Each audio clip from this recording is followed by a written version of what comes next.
Hi, my name is Thomas Johnson, and I'm the founder and CEO of GetUpNGetFit Wellness Concierge. I'm also a C-suite advisor and investor. You're listening to How May I Serve You, where I'm constantly on the quest to surround myself with the best coaches while learning how to better serve our executive clientele by asking them, How may I serve you? Today's show is sponsored by Get Up and Get Fit. And Get Up and Get Fit will be providing students with textbooks and school supplies in Cambodia in honor of our guest today, as well as our philanthropic mission to impact at least 50,000 people per year. And today's guest is Bill Humbert, aka the Recruiter Guy. Bill, how you doing? Thomas, I'm doing great. Yourself? I'm doing excellent. I'm doing excellent right now. Thanks for asking. So Bill is an expert recruiter with 40 years of recruiting experience, recruiterguy.com. He understands both sides of the desk as a recruiter and a coach. He has been referred to as the candidate whisperer. In an evaluation he received on August 19, 2021, his client wrote, "Get many folks struggling with their career search to Bill Humbert. He changed my life for the better." Bill, that's a great testimony right there. Amazing. Wasn't that amazing? Yeah, Steve was a great guy to work with. Awesome. All right, Bill, let's just dive into it right now because I'm pretty sure that our audience are excited to learn a bit more about you. So, Bill, tell us a little bit more about yourself, the 2-minute version. The 2-minute version is I've been a professional recruiter since 1981, and I've had my own business since 1990. And my model fits exactly what you are trying to do. How may I serve you? Okay. Because my model is to work with one company at a time and charge a flat monthly fee. Okay. And it's a very different model for recruiting. Most recruiters charge a fee per head, therefore headhunter. And my model is one where I'm not only focusing on their recruiting needs, but also their entire process so that I may help them improve their process. I'm also a coach. And as a coach, last year I coached 32 professionals from March 15th, so the beginning of COVID of 2020, all the way through December 31st to find new positions during COVID. So there, a lot of people say, well, there's not going to be any jobs available. And I went, oh yeah, there are. Let's go get them. I am also a speaker and a coach and an author. My third book's coming out soon. Nice. So just to let everyone know, both Bill and I both belong to the C-Suite network. So that's how I also know Bill, and he's a phenomenal individual. So Bill, I want you to tell us more about yourself in terms of where you're from, where you currently reside, and how you got started to become a coach. Well, I grew up in Chilham, Maryland. Hyattsville is the area people might know better. And Hyattsville is where my high school was. And so at age 12, I told my dad I wasn't going to go to public high school, that I was going to go to DeMatha High School.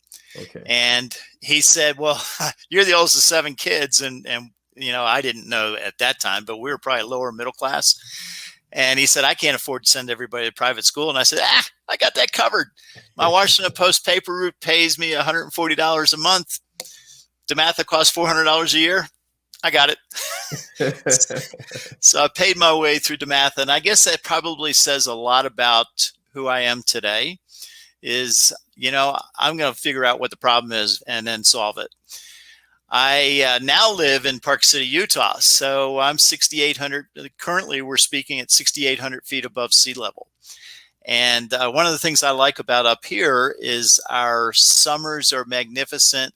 And my wife from Buffalo and I love snow. So we've already had 2 snowstorms and it's October 21st. So, the good thing about being here is we always get a white Christmas. Yes, indeed. I know Buffalo is extremely cold because I used to play rugby and we play a few teams in Buffalo. And yeah. In Utah, I mean, I've not been to Utah yet, but I know you guys have phenomenal snow and snowstorms. We do. You do. And Thomas, our summers are amazing. As the temperature goes up, the humidity drops. And so last summer, I was seeing temperatures around 85 and a humidity of 7%. Wow. Sounds like great weather. Awesome. Yes. Definitely. Yes. All right. So, Bill, how did you get into coaching? Why coaching? People have, boy, since the mid 80s, people knew that I was a recruiter. And then they'd say, hey, I've got a friend that's looking for a job. Can you help them? And as a result of that, I created a salary negotiation script for people who are looking for a new career that is absolutely killer. And the reason is I'm a recruiter, so I know what you can say and I know what you better not be saying. So I did that for a long time without getting paid. And then about 26 years ago, I thought, you know what? I'm providing a lot of my time and service to these people, and I'm not always feeling like they are feeling the value because they're not putting any money into it. Mm-hmm. And that's when I started to charge people for my coaching. And that's how I got into it. Okay. Yeah, it's funny how that works, right? Because sometimes you want to provide value, you want to help people out sometimes, and by doing that, you decide to give them free service, and oftentimes they don't appreciate it until you start to charge them. I mean, it's funny how that works. It is. I used to give away books constantly. Daniel Pink had a great book, Top Grading, and it's on how to recruit and hire and mentor the top talent. And top talent for him, he calls A-level talent. So it's the top 10%. I used to give that book away, and then I found out nobody was reading it. Ooh, wow. And I went, I'm not giving it away anymore. Here's a book. You ought to pick it up. If you do, you do. You don't, you don't. Got it. So, Bill, who do you coach primarily? Do you coach? Do you just focus on C-suite? Meaning, like, of course, C-level executives. Or do you have a mixture of clientele? I have a mixture. I do really everything from professionals making $80,000 a year and more. I occasionally, I haven't done a lot of C-suite people, but the interesting thing is the ones that I have worked with and coached have really appreciated my views and suggestions, and they've implemented them and been more successful. So it's an area I'd like to be more involved in. However, I really actually have been so busy doing other things, I haven't spent a lot of time trying to get into that marketplace. Got it. So Bill, I mean, as a recruiter, right, and a coach, what differentiates you from everyone else? Because I know there are tons of other recruiters out there, and I mean, I know you personally, I know your personality, I know type of person you are, the caliber of human being you are, but to others, our audience right now that are listening and watching this, what makes you different? Well, my longevity is part of it, Thomas. There's the Fordyce letter came out for years. It was a recruiting newsletter, and they studied metrics on recruiters, and they found that fewer than 1% of all third-party recruiters, and that's us headhunters, consultants, make it 10 years. Oh, wow. So I've made it 40 years. So either I'm pretty good or I'm really dense. Okay. So that's one way that I differentiate myself. My model of working with one company at a time and focusing on their needs is a huge differentiator in my industry.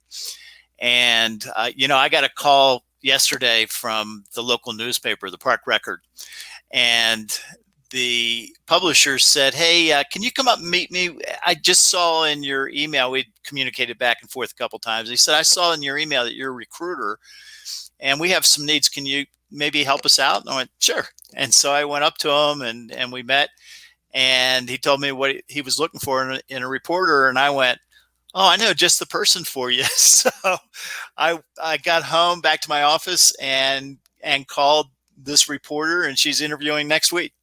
Oh, wow. That was fast. and that was, for them, it's kind of a barter. They're going to give me some advertising for my new book. So perfect. So sometimes it's better to get it that way. And the other thing is I know that they will review my book, and that's a nice thing too. That's great right there, man. So it seems like you move pretty fast. You are a problem solver. So I am. would you say you enjoy the process of problem solving? Because I know some people, they are good at what they're good at what their occupation is because they have these specific skill sets. And as a recruiter, you just mentioned that you are a problem solver. So do you enjoy the process? Oh, I love the process. And, I'm left-handed. Okay. And as a lefty, we got to learn how to solve problems every day. I mean, have you ever tried as a left-hander to open a can with a right-handed can opener? Ooh, okay. It's not fun. On the other hand, it can be fun, because you're going, oh, I wonder how I could do this a little differently. And so I probably learned way back when to be out of the box thinker.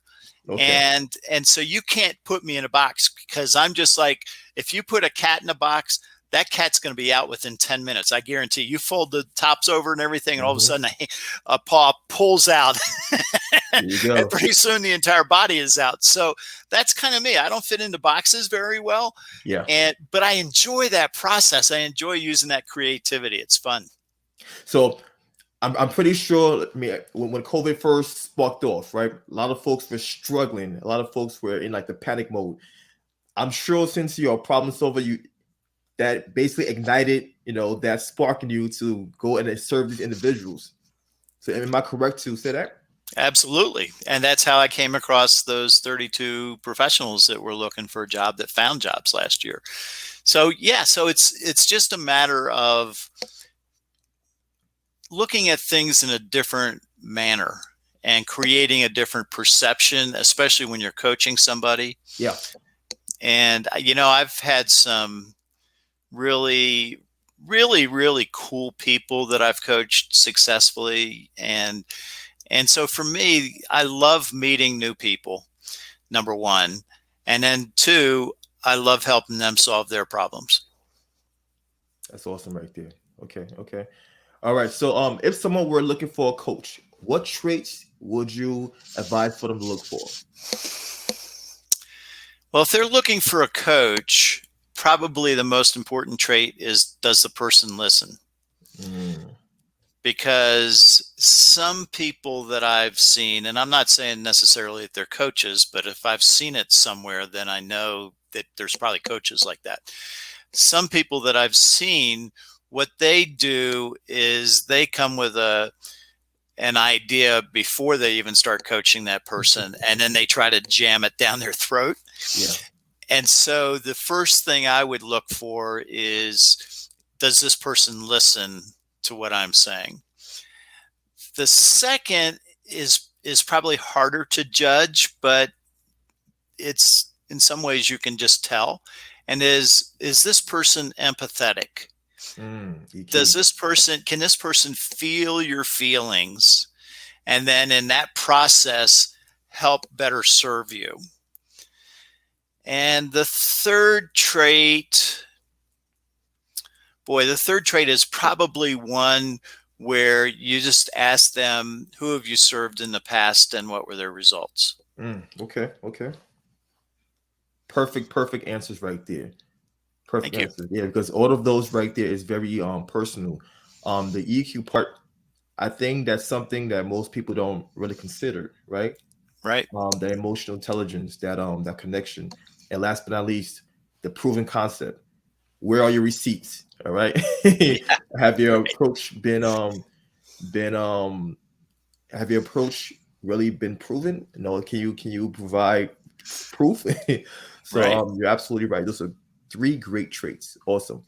So I want you to give us a 2 to 3 minute story about when you serve one of your clients and you help to guide them towards success. Now, this is storytelling time. I love stories, Bill. That's my thing, right? It's like my favorite part of the whole podcast interview. Now, you get the chance to share your story and just shine. So I'll take one from early, from the early 90s. In September of 92, MCI Telecommunications was my client. And I was recruiting IT professionals for them. And I helped them from about March until September to hire 60 IT professionals in Pentagon City, Virginia. And, I'm a DC native. I grew up literally inside the Washington Beltway. And the commercial billing director that I was supporting asked me to come to an all hands meeting. I went to the meeting, and at that meeting, they announced that group was being transitioned to Cedar Rapids. Now, I had one problem. I didn't know what state Cedar Rapids was in. And I didn't want to be dumb to my client, right? Especially since that's where they're moving. And I went down to HR, and I don't really have a problem being dumb with HR. So I went down to HR, and I asked 3 people in HR, considering that MCI probably had an office in Cedar Rapids, wherever state that is. Mm-hmm. None of them knew. And so the way I found out, this was before Google and, the internet. I looked up Cedar Rapids in my trusty Webster's dictionary, which, as you can see, is still on the floor next to my desk. That's part of that English degree orientation. And so I looked it up, and I saw that it was in Iowa. And my immediate thought was, oh, that poor recruiter, whoever that is that gets that gig. And that was on Friday. On Monday, I get a call from the director of recruiting, and he said the CIO for MCI Telecommunications was just in his office, and the vice president of commercial billing asked for me. Oh, you were that poor guy. I was that poor guy. And I said, well, Jason, how many people do we have to transition to Cedar Rapids? And he said, in the first 12 months, we need 120 IT professionals from senior manager down. Mm. And I went, wow, how many do you think are going to actually make that transition from Pentagon City, Virginia to Cedar Rapids? And he said, we think 20. So that meant that I was going to need to recruit a minimum of 100 IT professionals to Cedar Rapids, where there were 3 IBM mainframe shops. One had 18 people. That was Alliant Energy. One had about 40 or 50, and that's now known as Transamerica in Cedar Rapids, but they were all insurance people. Telecom is very different. It's the wild, wild west. So those insurance people weren't going to make it. That meant that I needed to really go all over the United States to find people and attract them to Cedar Rapids. I created a strategy where the last 2 weeks of every month, I took 3 to 4 managers. We went to 2 to 3 cities per week, interviewed 18 to 24 candidates per day, made hiring decisions over dinner, and then I sent an email at 2400 baht through the telephone line to Colorado Springs to ask permission to open these recs so that I can extend offers. And at the end of 12 months, December 31st, we counted noses in seats. And out of the 120 that we needed, only 10 moved from Pentagon City. And we had a total of 143 IT professionals in Cedar Rapids in 12 months. Wow. It was an amazing recruiting project. It was so much fun and really so much hard work. I'm pretty sure after that experience, your life was transformed. It was in many ways. As a matter of fact, what happened was another telecom firm, my contract ended. So I ended up recruiting about 220 some people total to Cedar Rapids in 20 months. And at the end of that contract, a startup telecom firm in Cedar Rapids literally recruited me to be their recruiting manager. And so we moved from 30 acres in Maryland, where I had corn growing off our deck, to a subdivision in Marion, Iowa, where I couldn't see corn. Big culture shock. It was fun. Iowa is a great place, but I'm happier in Park City. There you go. So, Bill, what drives you? You've been going at this for about 40 years, right? What drives you, Bill? A lot of people have asked me, why are you just a recruiter after 40 years? And my response to them is, where else can I make the impacts in company performance that I can make by attracting top talent to a company that propels them forward? And where else can I make a difference in people's lives that I can make as a recruiter? And maybe they are working with a company where they've got a manager that's, pushing down on them. And I introduce them to a company where they can just blossom. That's what drives me. I love that. I love that. Bill, do you maintain relationships with your clients after they've gotten the job? I mean, what's that dynamic like? Well, some of them are, more willing to do that than others, but I had one time I had a candidate as a woman. She was a CICS systems programmer. I was introducing her to my client, ComSat Labs in Germantown, Maryland. Okay. And she called me the night before and she said, Bill, I don't think I can go to the interview tomorrow. and I said, what's wrong with you? She said, my dentist this afternoon wired my jaw shut. No. Bad timing. Yes. Oh my goodness. And since I knew the manager, I said, don't worry about it. He's going to do all the talking. All you got to do is nod your head. And so she ended up going to her interview. She was given an offer, accepted it on the spot, and went to work for them. And Rebecca and I have been friends since 1988. Wow. That's an amazing story right there. Oh, man. If she had never called you, she would have never made it to that job interview, man. Right. She might have just said, hey, I can't do this. Yeah. But again, so, I knew my client, right? So I knew that she was not going to have a problem, and it was fun. There you go.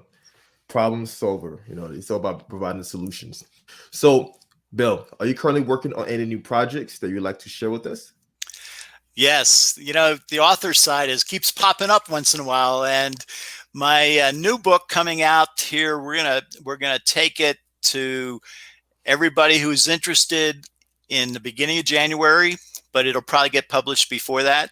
Yeah. Expect Success: The Science of the Over 50 Career Search. Okay. And that's important because so many of the people that I coach, they're around 50, 55, 60, in their mid 60s. And they go, nobody's ever going to hire me. And I go, oh yeah, they will. And one of the people last year that I helped was a CFO. He had worked at the same place for 38 years. That was the last time he created a resume, and he had no clue how to go about the search. Yeah. And we took about 2 months, and at the end of 2 months, he got a part-time CFO position that paid more than he was making full-time. Wow. Okay. And that's an upgrade. At age 66. And so, it's, people don't believe that they can be successful. And if they don't believe they can be successful, they won't be successful. And so what I do is I help them believe in themselves to the point where they will be successful. I mean, it sounds like, as a coach and a recruiter, you bring that coaching aspect to the recruiting, I guess, structure, right? You're coaching them with the mindset. You're prepping them. You're not just connecting them with the prospective job. You're literally guiding them towards the process. So that's really what differentiates you from everyone else, man. Yeah. Your experience and the fact that you're coaching your clients. That's right. Big. Yeah, it is big, and it's fun.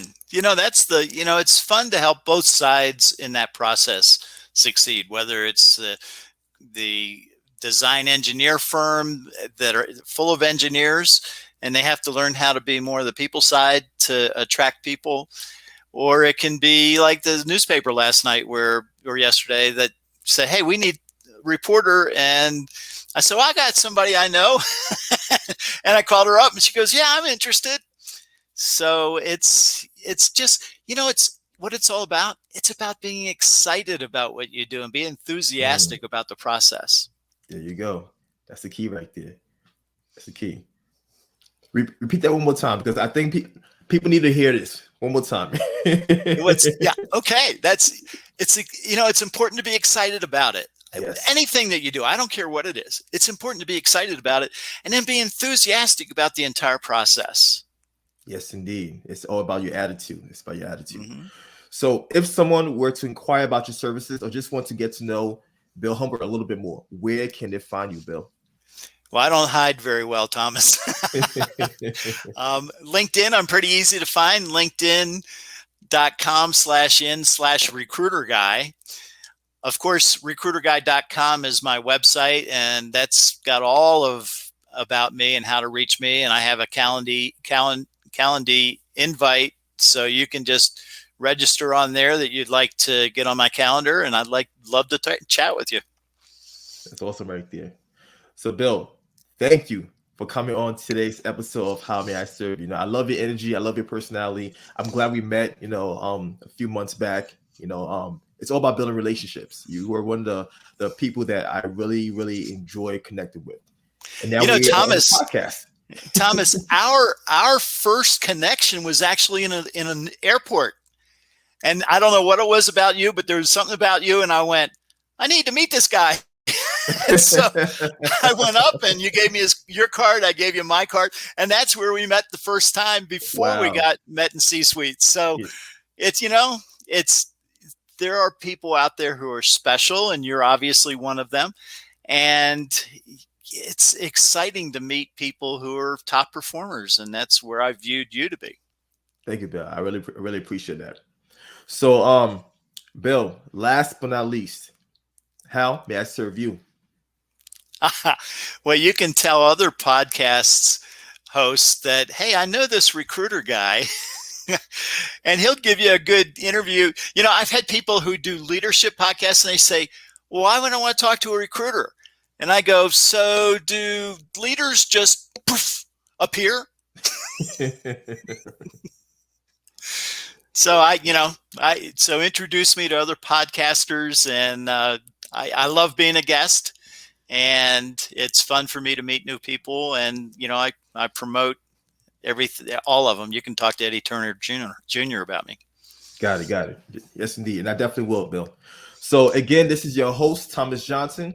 If you enjoyed today's episode, please feel free to share it with someone that will benefit, and make sure to tune in for next week's episode.